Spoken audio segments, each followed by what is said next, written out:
बहुत समय पहले की बात है। एक छोटे से राज्य में एक खूबसूरत और दयालु लड़की रहती थी जिसका नाम जैस्मिन था।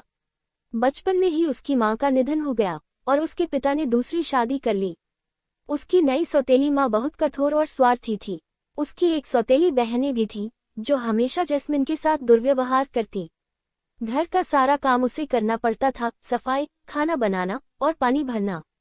उसके सुंदर कपड़े छीन लिए गए और उसे फटे पुराने कपड़े पहनने पर मजबूर किया गया। लेकिन इन कठिनाइयों के बावजूद जैस्मिन ने कभी किसी से शिकायत नहीं की। वह अपने विनम्र स्वभाव और दयालुता के लिए जानी जाती थी। एक दिन राजा ने घोषणा की कि राजमहल में एक भव्य नृत्य समारोह आयोजित किया जाएगा। ये समारोह राजकुमार के लिए उपयुक्त दुल्हन खोजने के लिए रखा जा रहा था। हर परिवार को आमंत्रित किया गया। जैस्मिन की सौतेली बहनें और माँ इस समाचार से बहुत उत्साहित हुईं।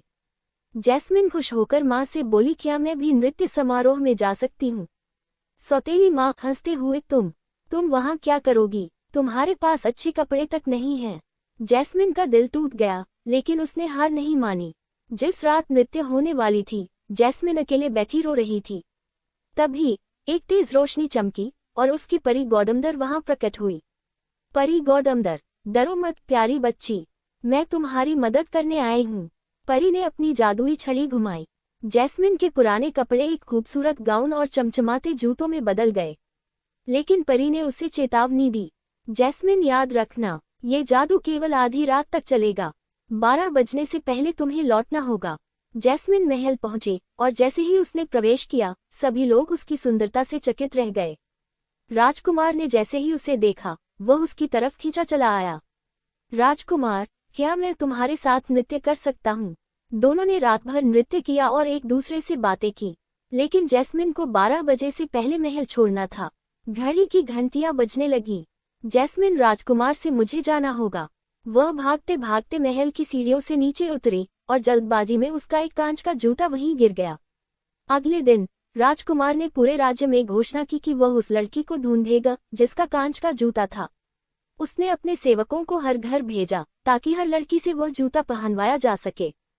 जैस्मिन की सौतेली बहनें भी कोशिश करती हैं, लेकिन जूता किसी के पैर में फिट नहीं होता। तभी जैस्मिन भी वहां पर आ जाती है। सेवक, कृपया इसे भी जूता पहनने दें। जैस्मिन ने जूता पहना और वह उसके पैर में बिल्कुल फिट हुआ। सेवक जैस्मिन को लेकर राजकुमार के पास आता है। राजकुमार ने जैस्मिन को पहचान लिया और शादी का प्रस्ताव रखा। जैस्मिन ने खुशी खुशी स्वीकार कर लिया। जैस्मिन और राजकुमार की शादी बड़े धूमधाम से हुई और वे हमेशा खुशी खुशी रहने लगे। जैस्मिन और राजकुमार की शादी पूरे राज्य में चर्चा का विषय बन गई। ताजपोशी के बाद जैस्मिन राज्य की रानी बनी। राजमहल में जैस्मिन के लिए नई चुनौतियां इंतजार कर रही थीं। वह अब तक घर की गुलामी, कठिनाइयां और अपमान सहती रही थी। लेकिन रानी बनना भी उतना आसान नहीं था जितना उसने सोचा था। राजकुमार की चाची और कुछ दरबारी जैस्मिन को सामान्य लड़की कहकर ताने मारते थे। एक नौकरानी रानी कैसे बन सकती है, ये सवाल महल के हर कोने में गूंजता था। जैस्मिन की सौतेली माँ ने अपनी बेटियों के साथ महल में जैस्मिन से मिलने आईं और अपनी जगह बनाने की कोशिश की। वे जैस्मिन के खिलाफ षड्यंत्र रचने लगी ताकि उसे अपमानित किया जा सके। जैस्मिन को पता चला कि महल में कुछ दरबारी उसके खिलाफ षड्यंत्र रच रहे हैं। उनकी योजना थी कि जैस्मिन को रानी के पद से हटाकर राजकुमार की चचेरी बहन लेडी क्लेरिसा को रानी बनाया जाए। और दूसरी तरफ जैस्मिन की सौतेली माँ ने जैस्मिन को बदनाम करने के लिए एक नकली दस्तावेज बनाया जिसमें दिखाया गया कि वह राज्य के खजाने का गबन कर रही है। जैस्मिन ने धीरे धीरे इन साजिशों को समझना और उनसे निपटना शुरू किया। राजकुमार ने जैस्मिन की सौतेली माँ और उसकी बेटियों को राज्य से निष्कासित कर दिया। राजकुमार ने जैस्मिन को हर कदम पर समर्थन दिया। उसने जैस्मिन को सिखाया कि कैसे शाही राजनीति में संतुलन बनाना है। रानी बनने के बाद जैस्मिन ने राज्य के गरीबों और अनाथों की मदद करनी शुरू की। उसने अपने अनुभवों से सीखा था कि गरीबी क्या होती है। उसने राज्य में अनाथालय और स्कूल बनवाए जिससे लोग उसे दिल से प्यार करने लगे।